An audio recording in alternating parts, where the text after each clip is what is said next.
மாஷா அல்லாஹ்.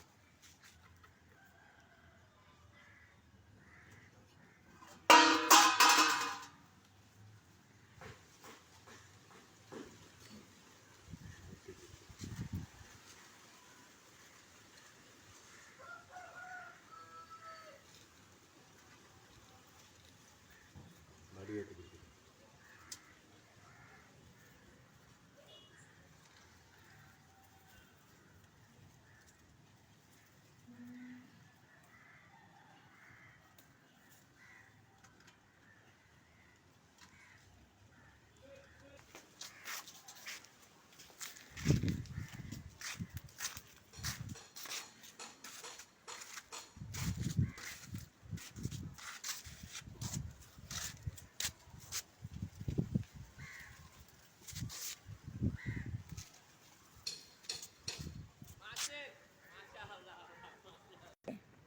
எங்கள் தோட்டத்தில் முதன்முறை நாங்கள் பீன்ஸை பயிற்சாத்தையாக போட்டோம். எங்களுக்கு வெற்றிகரமான அறுவடையாக வந்திருக்குது. இங்கே பாருங்கள், அந்த பீன்ஸ் காய்களை இந்த பீன்ஸ் காய்களில் வந்துருக்கோம். இந்த எங்களுடைய மதிய போஷணத்துக்காக நாங்கள் இந்த பீன்ஸை பயன்படுத்தி இருக்கோம். நல்ல முறையில் இந்த உங்களுக்கு அறுவடையை தந்திருக்கு. முதலாவது பயிற்சாத்தை வெற்றி அளிக்கணும் சொல்ல வேணும். அழகான முறையில் காய்கள் வந்திருக்கு. என் தோட்டத்தில் வாழை ஒன்றையும் மேல் மாடியில் பயிற்சாத்தை வச்சுருக்கோம்.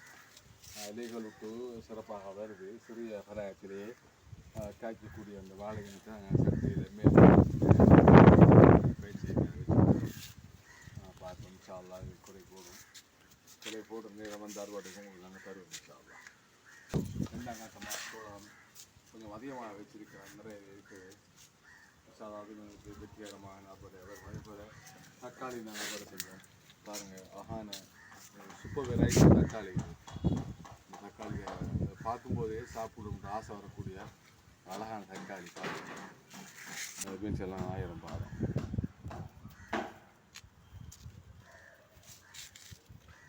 மாடி தோட்டத்தில் முடியாது என்று சொல்கிற விஷயம் ஒன்றுமே இல்லை. எல்லாமே நம்முடைய வாய்ப்பு மாடி தோட்டத்தில் இருக்குது.